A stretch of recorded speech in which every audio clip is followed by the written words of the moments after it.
Hello, everyone, and welcome to another episode of the Board Game Mechanics. I'm Katie, and with me, as always, is... Hey, everybody, what's going on? It is Jason. Well, I hope everyone had a wonderful week. I feel like we had President's Day, so we had an extra day off this week, which to me only makes the week seem like it was infinitely longer. It did feel super long, and I even had a half a day of work in there, and it still felt like it was going on forever. You expect me to feel bad for you? I don't. You should. Oh, poor you. This is a tough life that I lead here. Poor Jason. But no, it's been... I feel better now. You're welcome. It has been a short week for us and the usual craziness at our house. I mean, I feel like we're always into something at this place. Yeah, that's probably true. But we've got, I think, a great episode for you. We're in that realm of podcast episodes where, like, well, it's not con season yet. And it's not like top 100 yet. What are we going to talk about? So I've been trying to keep a running list of different items to talk about.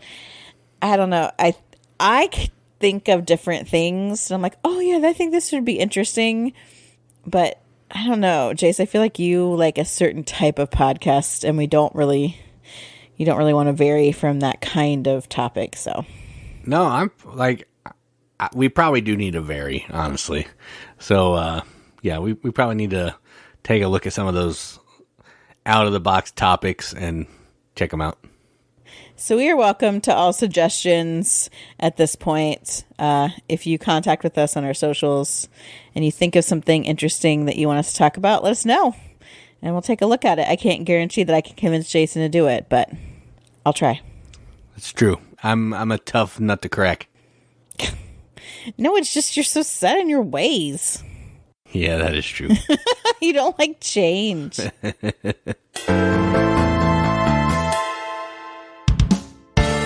Speaking of change, let's talk about news, because I actually kind of do have a change up for you today. Dun, dun, dun.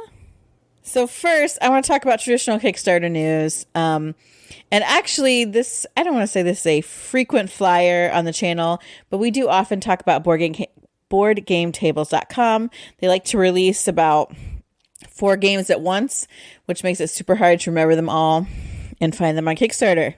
But I sort of get why they do it. So this latest batch of which they tend to be small box games, but we've had a lot of really great luck with their games, playing some really fun ones. They put out some really cool stuff that I'm excited that they're publishing. And this time we've got 4 games called Chomp, Sail, Couture, and Mindspace. I also like that each one of these is really kind of different. So like Chomp is dinosaur themed, which is cool, right? You've got these goal cards and you're trying to grow your dino inhabited land, they call it. So your dinosaur island, but we can't really say that, right? So you're growing this dinosaur island and you are like laying these cards, or you're laying these tiles, it looks like, almost, to put dinosaurs on your island. You also have to feed them as well and like fulfill these different goal cards that you have about different dinosaurs that you have and different things that I think you're supposed to have on your little dinosaur inhabited island. Looks cool. What looks even better, and one that Jason has mentioned before, is Sail. Because I believe the art We Were Sin Santiago, which, as we talked about previously, Jason is We Were Sin's newest fanboy. In Sail, it's a trick-taking game, but there's also these cool like wooden bits. Like I see a kraken limbs everywhere, and rocks and boats. So you're steering boats to fight the kraken, but to do that, you're playing cards and winning tricks. And so it's got a scenario book with it. So like even I think the setup sounds cool, which you can work through these, like it's different difficulty levels that they have in this book, or you can like customize your own map. So that sounds cool. I love a good trick taking game. And we were talking about this one and we said it kind of sounds like, in a way, reminding us of Tricky Tides, which has trick taking, but there's also other things happening. So that sounds cool. What I'm really excited about is Couture, because I love a good fashion theme. And we've talked about those. You saw them feature prominently at the very top of my top 100. So Couture has auctions. It's an auction mechanic. And there are 3 that go on each time, I think, in every turn. And you can't win them all. But you're trying to win one so you can, like modeling different types of fashion. And each type of fashion has its own scoring criteria. I realize I don't have a ton of information on these, but I'm giving you what I got. The last one is Mindspace. Mindspace has these really crazy dice. I think it's just a regular 6-sided, but they've got it looks like they have like folds on them, which there is a technical term, I believe, for that, like on your brain.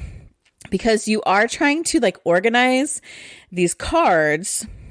It's like it looks rolling right because I see dry erases. You're trying to organize these cards that have different shapes on them onto like a brain and make them fit. It looks really interesting. I see different colors. So the dice are throwing things at you and you have to arrange them, the polyominoes on your brain. Cool. The artwork on all these looks cool. The components look good, but they're also all small games, which I am a big fan of. So if you want to know more about those, there is more about how to play the games. I was just trying to give you a quick overview because there's 4. Check out Chomp, Sail, Couture, and Mindspace on Kickstarter. There's 5 days left on that campaign. Each individual one is $19, which is a pretty good price. So if you like 1 or maybe even 2, $19 is a steal. If you want all 4, it gives you you get a little bit of savings, $76 for all 4.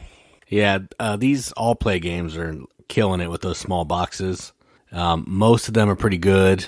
We've gone over GPS. That one's hot garbage, but the rest, really. What? Well, yeah, the rest were true. Good. GPS, yeah, was woof. Yeah, that's true. Sail looks fantastic. I think it's like my only issue with it, I think, is like limited communication, which is annoying. But Weavers in Santiago is awesome. That art looks fantastic. So that one definitely has caught my interest. Weavers in Santiago, you don't say. Yeah, it's Weavers in Santiago. You know that guy I really like, Weavers in Santiago. Oh, is he a good artist? Interesting. He's all right.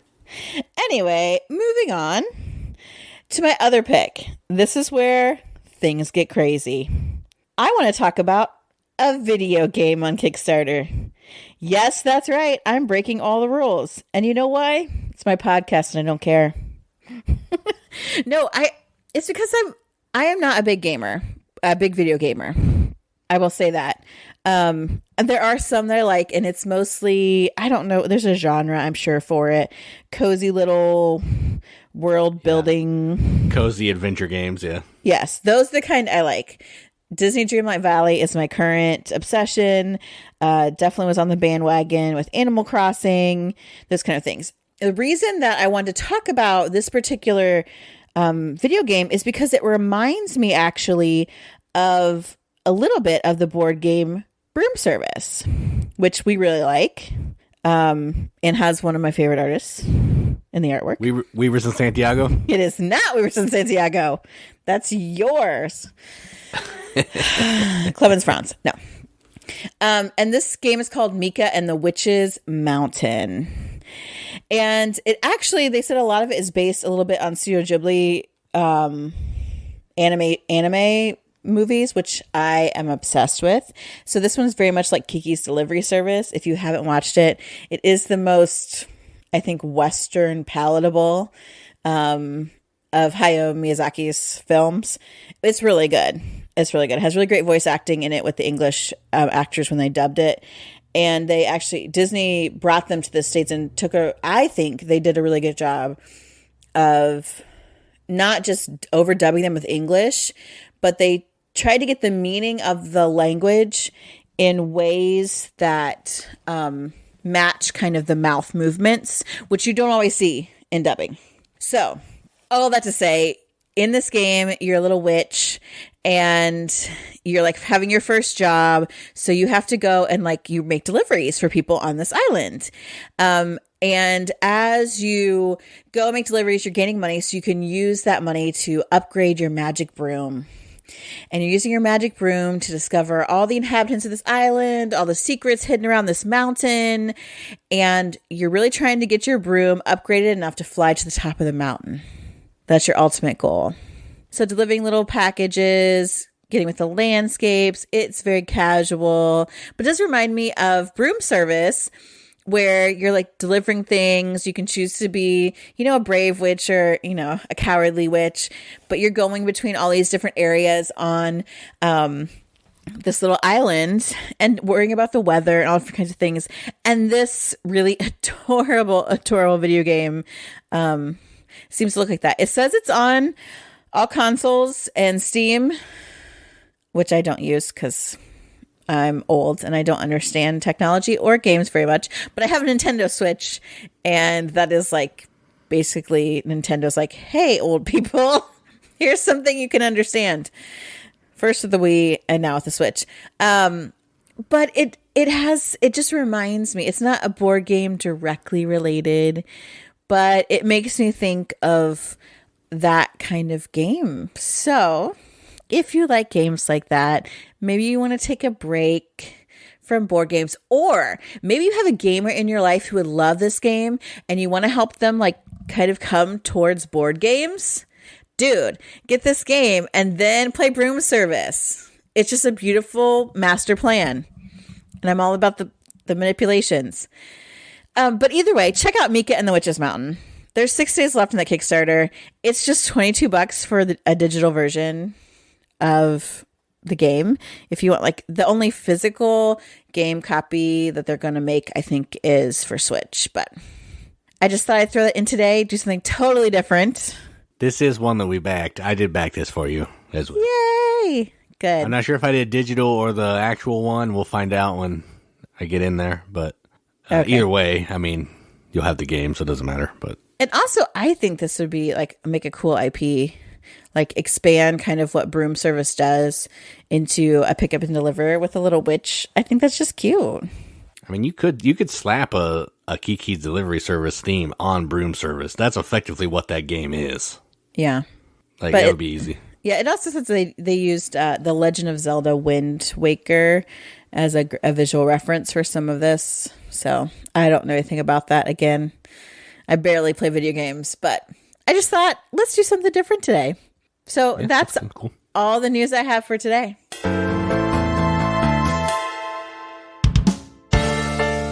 All right, so let's get talking about some games that we played. And we did play a lot of games this weekend, actually. It was a busy weekend of gaming. So the first one we're going to talk about is actually, I think, kind of new-ish. At least new in America. And it is called Bad Company. Now, I don't know who does this game. I don't know anything about it. My friend Chris brought it over. I played it with him before, and then we played it again because Katie didn't get to play the first time. And effectively what you're doing in this game is you are controlling a gang, some kind of gang. My last gang was Cheesy Pimples. That's really disgusting, but that's what the name of it was. Ew. And the numbers are, and each of the gang members are going to have a number that's going to represent a die roll from 2 to 12. So think like space-based Machikoro is kind of what you got going on here. And then on your turn, you're going to roll 5 dice. There's going to be 4 yellow ones and a black one. Whoever rolls the dice gets to put those 4 dice into 2 pairs. They get to use both of the numbers from those pairs. Everyone else gets to use one of the sets. There's cards that let you use more, but as a general rule, you get to use one. And then you're going to gain resources, money, or different icons from the gang members that you have of that number, and you're trying to use the icons to complete contracts that you're going to have up in front of you. And contracts are going to give you, they're going to let you steal paintings. You may be able to steal some gold bars, some gems, money bags. And then if you have the most of those at the end of the round, you're going to get this awesome blingy necklace that you can put around one of your gangsters, which looks real cool. And then if that number's rolled later, you're going to get a point. Then after all that's done, you can hire new gang members to come, which basically upgrades your number to give you more rewards when the number lands. And then you can move your car around on the board sometimes because the cops are chasing you as well, and you're trying to move your car to get these bonuses before the cops pass you. And the game's going to end when somebody completes 6 contracts or somebody makes it to the end of the track, cop car or character, and that's it. So this is a Machikoro space base-esque game, but I kind of like this one a little better because it's more contract fulfillment. It's less on just scoring points, but you're getting different tokens, and you're putting these tokens in these cards to try to fulfill contracts, and I dig that. I enjoy racing a little car around. I love the player board that every time you upgrade your mobster, their legs get longer, their waist gets longer. I think that's funny. It's just a fun game. It's way faster than Space Base. I think we played a game in like 30 minutes. It was pretty quick. Yeah. And I really like it. So how do you feel about Bad Company? And why are you putting a bunch of C's on the outline? Whoops. I was accidentally leaning on my keyboard. I was like, are you trying to tell me something? Ignore the man behind the curtain. No, my sister sent me a text message asking me someone's name, and I was like trying to type it on my phone, and it was leaning against the computer. I was talking, it's like C Z Z Z Z Z Z. I was like, what's going on? What are you saying? Don't you know the secret code? Not when it's all C's. Well, anyway, I didn't play it the first time you played. I came in. Yeah, halfway through, and this time I might as well have not played it because I stink at it so bad. But it is fun. It is like Machikoro. It's like Space Base, just add the contract fulfillment element, which I did like. I like that idea of like boosting up certain numbers, try to get different symbols and stuff. So, and that was fun. Again, the dice rolls never kind of went my way, or I don't know, I just didn't play in well. But it's light, it's fun. You can play it and do other things. I think the theme is cool. Yeah, it's a nice little quick game. Yeah, this is definitely faster than Space Base and a lot faster than Machikoro. It's probably lighter too. I mean, same type of idea. I don't think it's lighter. I think it's just as light. Yeah, I guess it feels lighter to me for some reason. I don't know why, but yeah, I don't know. I don't know, because it even has an extra component of the contract fulfillment, but really it's not that hard. Right, yeah. But I actually think it makes more sense in some ways in Machikoro, because when you roll those buildings, you're getting money in different ways, and yeah, you're charging people rent and stuff in Machikoro. Yeah. Yeah, it's fine. Yeah, I like Bad Company better than both of those. I do too, and I think it is like a nice. Like, now that it exists, I probably wouldn't tell people that are starting out and want lighter games and stuff to get Machikoro. I might say this one instead, actually. Yeah, I agree with you. This one it's a more, I think it's a more fun theme. Yeah, absolutely. Like gangster stealing stuff. And the artwork's fun. Whatever Machikoro is. Yeah, and the artwork's fun and totally ridiculous. My gang was called the Emotional Ninjas. We are clearly too emotional to actually score any loot, but it was fun. All right, so going on from a light-ish game, then we moved into a cooperative game that is brutal. It's not actually hard to play, but it's hard to win, and that game is Yggdrasil Chronicles, and this is the second edition, I guess, of Yggdrasil. This one gives you this awesome 3D tree in the middle of the board. There's 3 different levels. The center level turns around. Each of the level has 3 spaces, and what you're trying to do on this board in this game is you are basically trying to survive effectively. And on your turn, you're going to have a deck of cards, and you're going to be putting a card out in the middle from the top of your deck, and then when it's your turn, because you can decide whoever wants to take their turn can take the turn whenever, and you're going to flip your card, and it's going to be one of either the bad guys or the character that you need to move toward the goal to win. Now, 1 card flipped up, not a big deal. When 2 cards of that character is flipped up, it's going to activate. Bad guys are going to do bad things. The good guy, I guess he's good. No, the character he still's bad. Yeah, that's ways. True. It's just the character that you're trying to move to win is going to also do bad things. But I don't know. You have to make him move because that's how you win. And then you're going to resolve all that. Then on your turn, you're going to take some actions. You're going to be able to move, and then when you go to a location, you're going to be able to fight a baddie, trying to get them back to their starting position.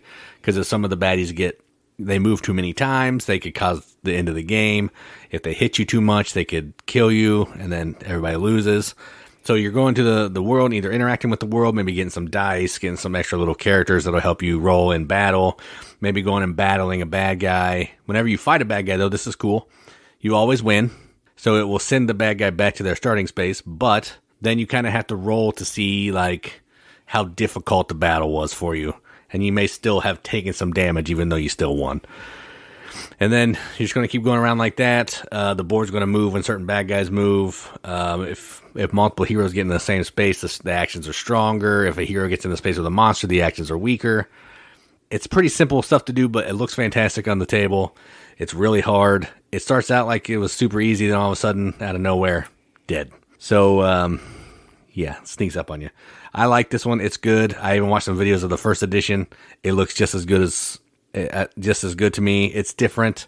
There's some different mechanics, but this one is great, and I definitely want to play it again. So how do you feel about Yggdrasil Chronicles? This is definitely not one I would have chosen myself to play. Just because it just doesn't look like a game I would play. But I didn't mind it. I really enjoy actually the Norse theme.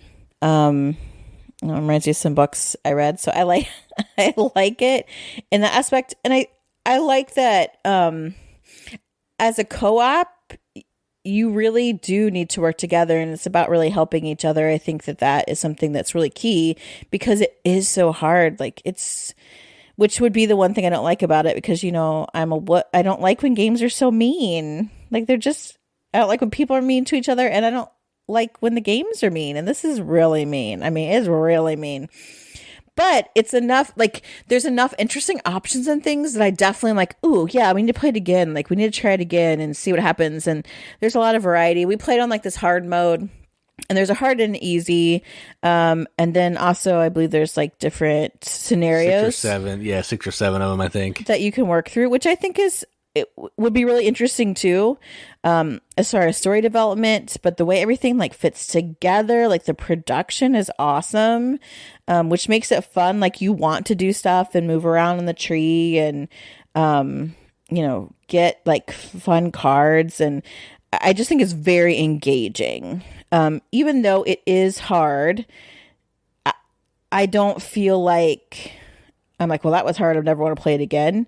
Because there are some games where I kind of feel that way. I don't feel that way with this one. I definitely want to give it another go. I'd like to try it again. Because I think that the element of working together is really so great.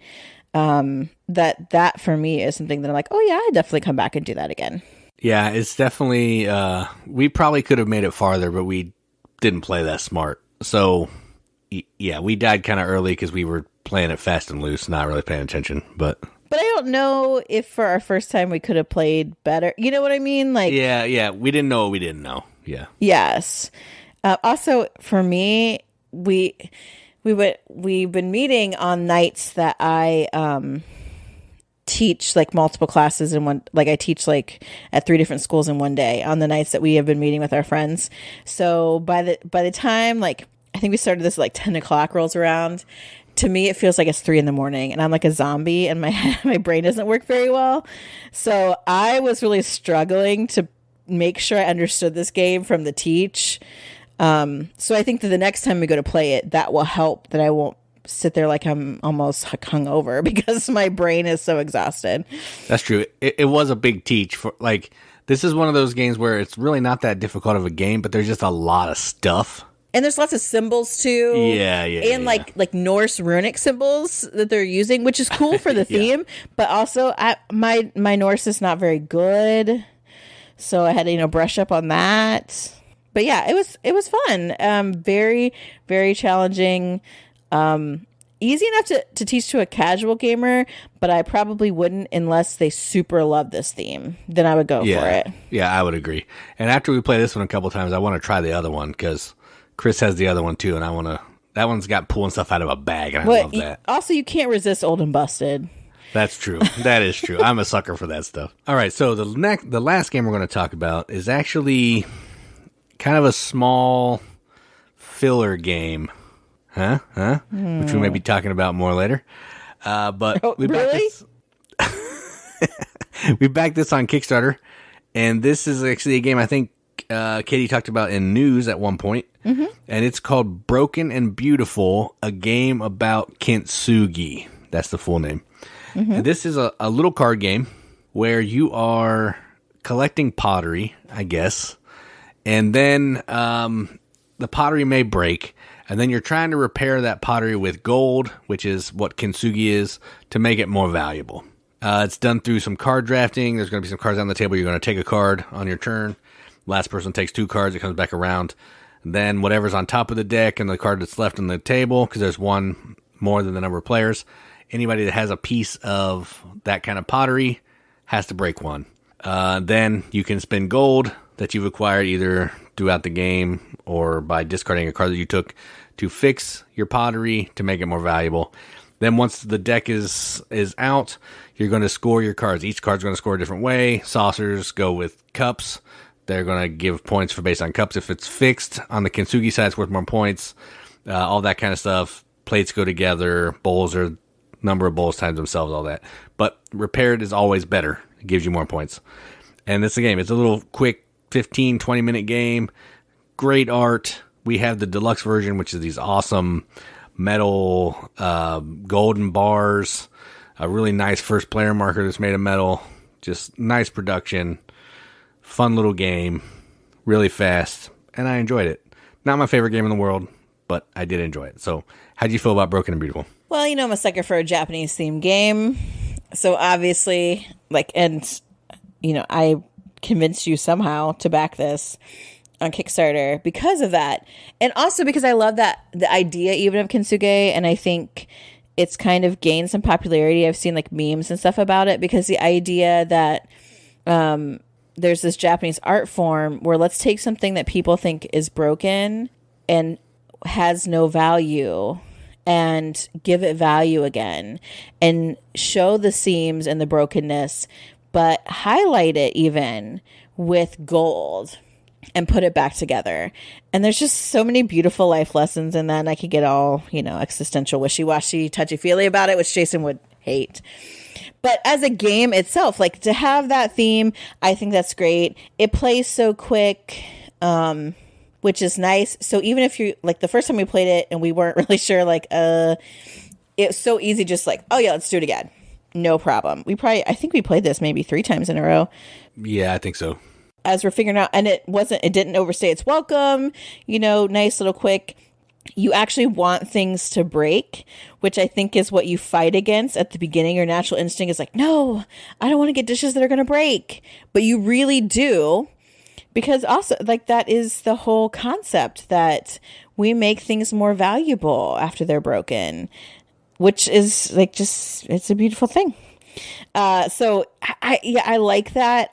I do like every once in a while to have nice little filler games. As much as we love Uncle Vital and all of his really, mind-melting, intense games, it is nice to have just like a little beautiful, well-produced, fun filler.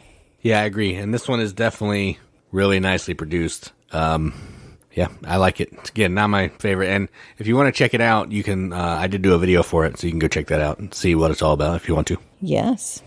All right, so those are the games we played. Let's keep going. And as Jason not so subtly mentioned, when bringing up Kintsugi, we are talking about filler games.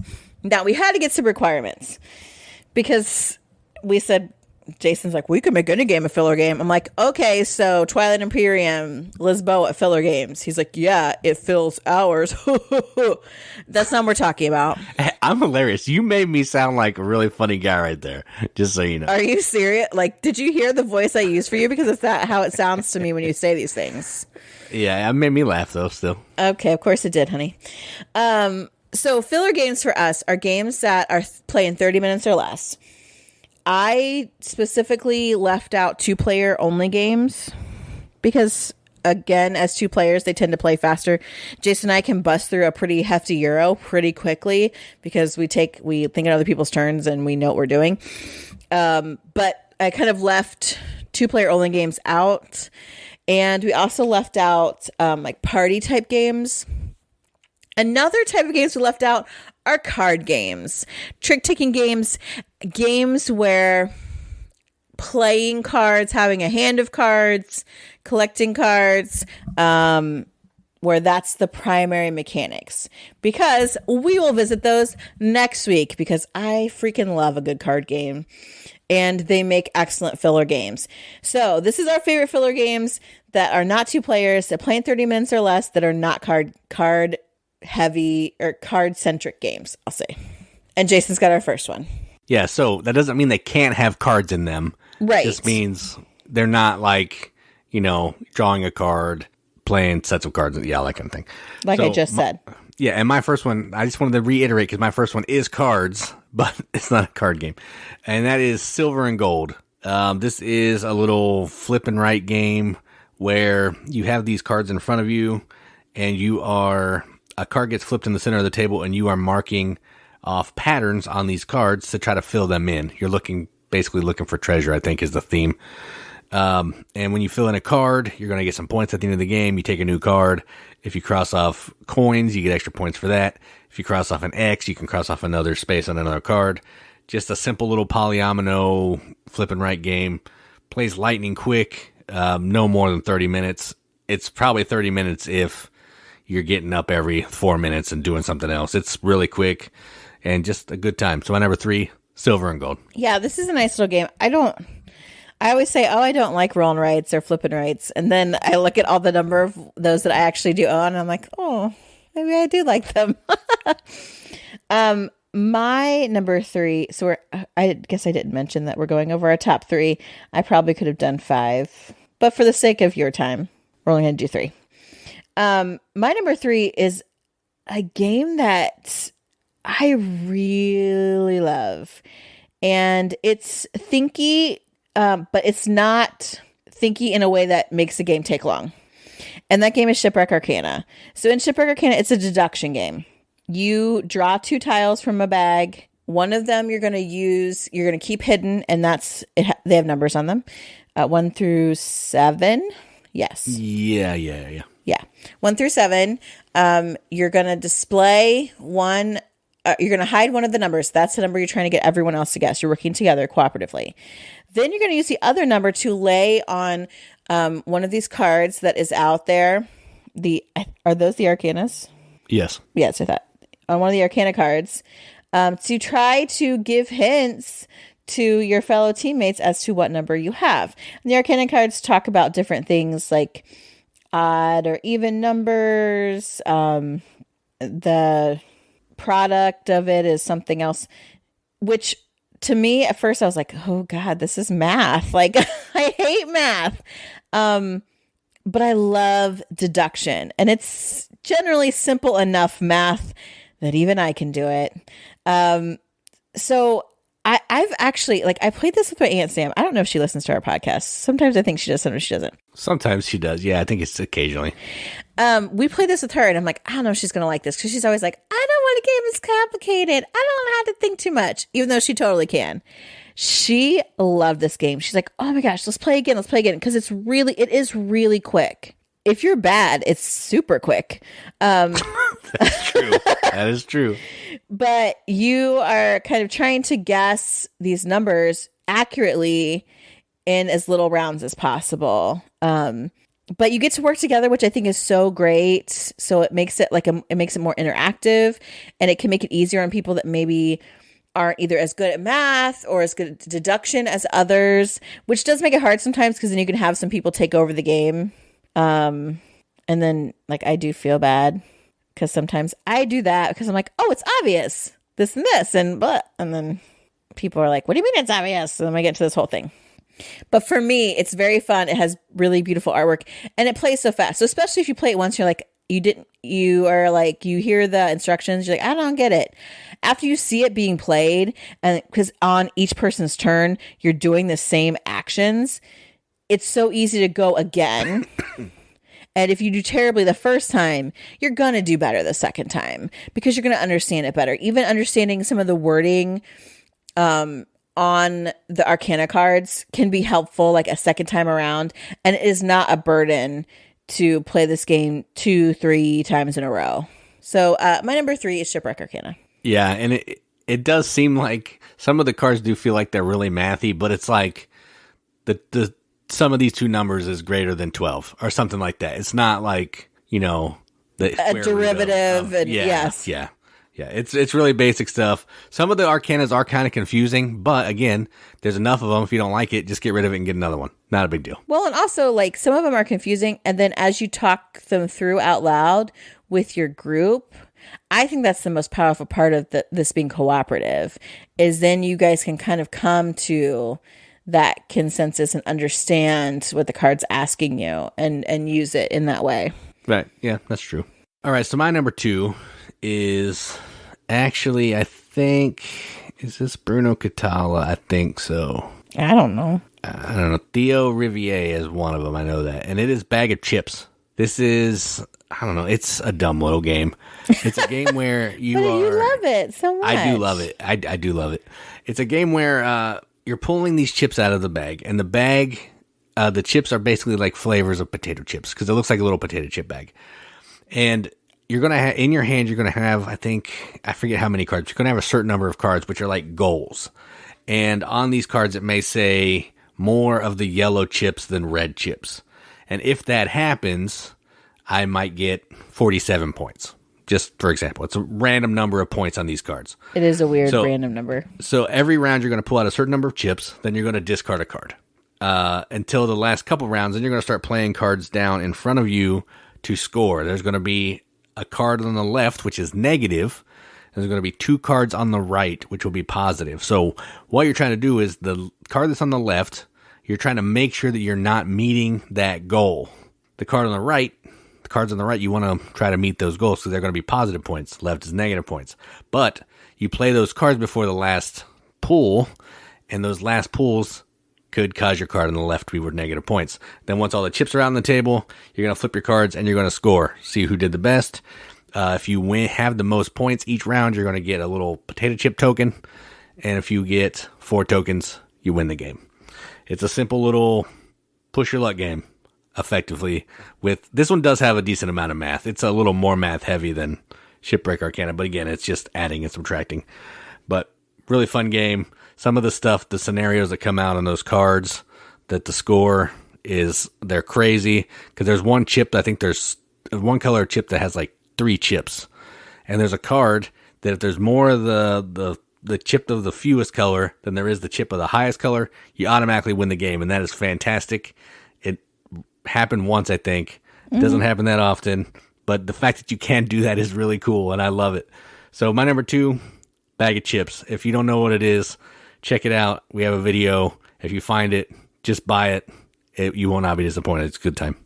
Yeah, it's cheap, and it's got that push your luck aspect, and like it's super accessible theme. Like everyone's like, oh, like I've had people say, oh, look at that little bag of chips. That's so cute. I'm like, it's a game. Let's play it.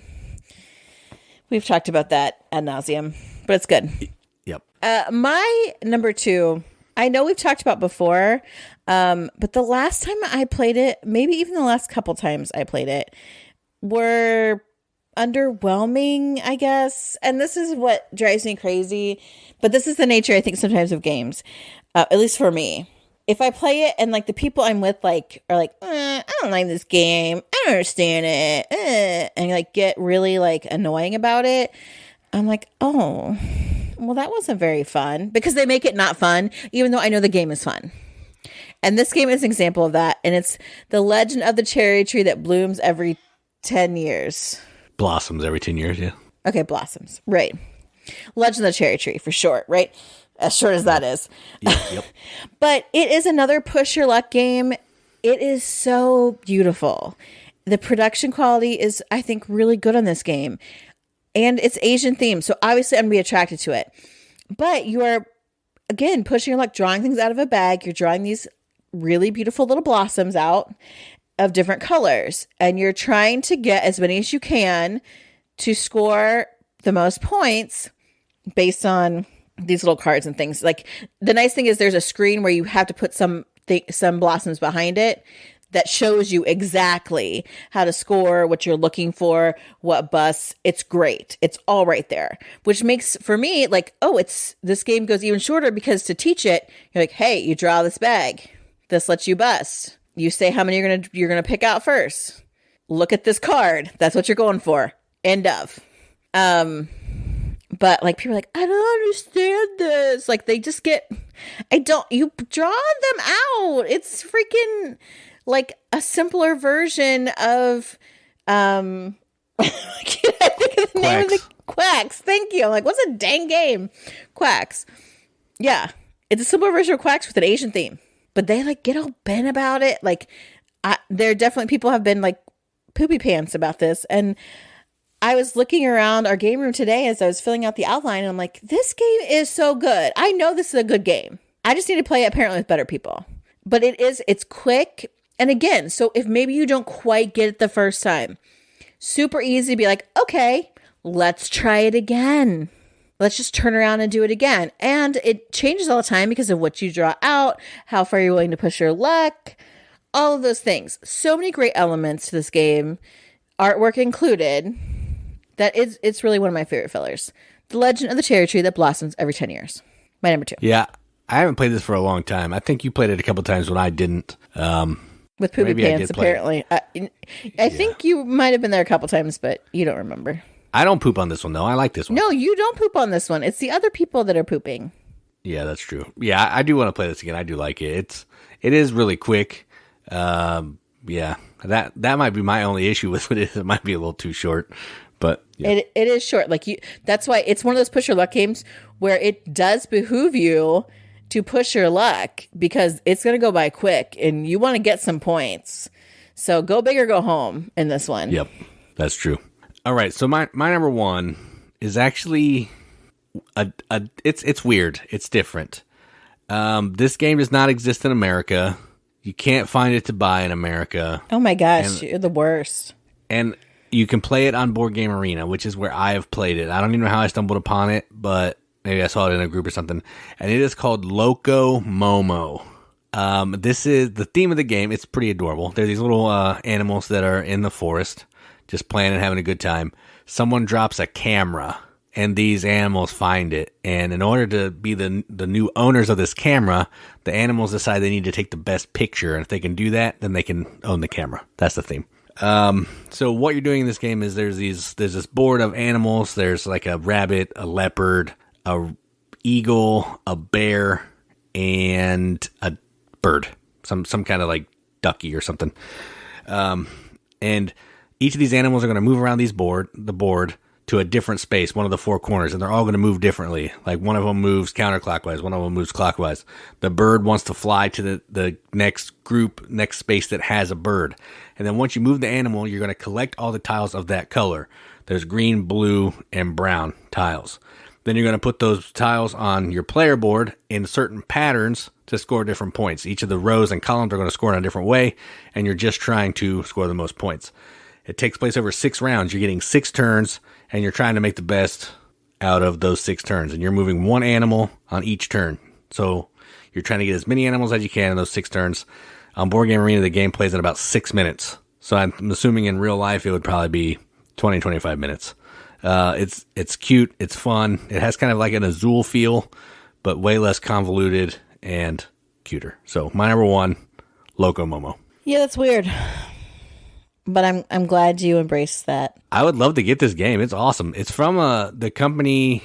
The company now is doing Celestia. They're called Blam, but apparently this one's not coming to America for some reason. So I don't know. It's start really a petition. We want Loco Momo. That's what we're gonna do. I want to get it out there now. That's what we're doing. Hashtag we want Loco Momo. Make it go viral, everybody. Oh boy. My number 1 just came to be. So while I was talking about games that when you play them and you have a bad experience, that kind of taints the game. This game, I had such a good experience that it like holds a special place in my heart. And that's Walking in Burano. So I convinced Jason to pick this up when we were on a trip for our anniversary. I don't know, 2 years ago or something. Yeah, I think 2 years ago. Yeah. And we played it in this cool Airbnb that we stayed at. And I love the look of it. The artwork's fun. It's one of those games. And again, I've been thinking about what's the mechanic for it, where you are trying to you're placing these different parts of these buildings next to each other in order to get like maximum points, and like then implement tourists that go with them as they're walking down the street in Burano, right? To score off of different things that are on these buildings, like cats or chimneys. Santa Claus is the visitor, is the tourist you want for chimneys, or is he a local? I don't remember. But there's several different ways that you can score these bonus points, and you have to follow all these like kind of rigid rules about placement of different colors of these buildings. Oh my gosh, I love that. Like there's something about figuring out that puzzle that I think is so great. It plays so quick, and you play it once, you're like, dang. I mean, this probably is pushing that 30-minute mark. Yeah, maybe. At 4 players, it might be a little long, but 2 or 3 is probably fine. Yeah, I haven't really timed it. That's the thing that made this hard for me, is I'm like, I have no idea how long a game takes to play, because there are long games that can feel quick because you're like, oh crap, like it's already over. Like I'm out of action. Like I was trying to do all these things. Like for me, Woodcraft, I feel like is a quick game, even though I know it's not logically, but I'm always like, oh my gosh, we're at the last round. Like I need to complete more stuff. What is going on? So for me, time is just, all this is relative, and I don't pay attention to the actual passage of it when I play a game. But this might be a bit of a stretch, maybe, but it is kind of, and filler I also consider to be a little bit lighter, but there still are meaningful decisions in this game, which is why I like it. So my number 1, and it's pretty, is Walking in Burano. Yeah, I mean, I think this fits the criteria perfectly. It's a good game. Thank you. All right, so we do have a couple honorable mentions. We could probably have a whole pile, but again, we don't want to keep you here all night. So, some of these have cards again, but they're again not card games. Reiterating, the first one is Ravenous River, which is one of those little AEG small box games. We have basically all of those, I think. And this is a game about trying to get certain animals across the river, but they can get eaten by other ones. So you're trying to, figure out who everybody is, so your animal doesn't get stuck with somebody that's going to eat it, all that kind of thing. Really fun. Plays in 15 minutes.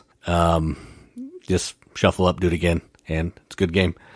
Don't Go In There, which is one that, I think it just came out on Kickstarter like late last year. A little dice game where you're rolling dice in this really cool dice tower, and you're putting little meeples on these different locations to try to collect sets of different cards to score points. Well, I guess to not have the most curses and not get ghosts. Cool little haunted house theme. Really fun. Glow in the dark dice. Dig it. And Sentient, which also could be, depending on the number of players, could push the boundary, but overall, you can play this game in about 30-35 minutes. And this is a a card drafting game where you're using these little workers to bid for kind of some area control, to take cards to put on your board.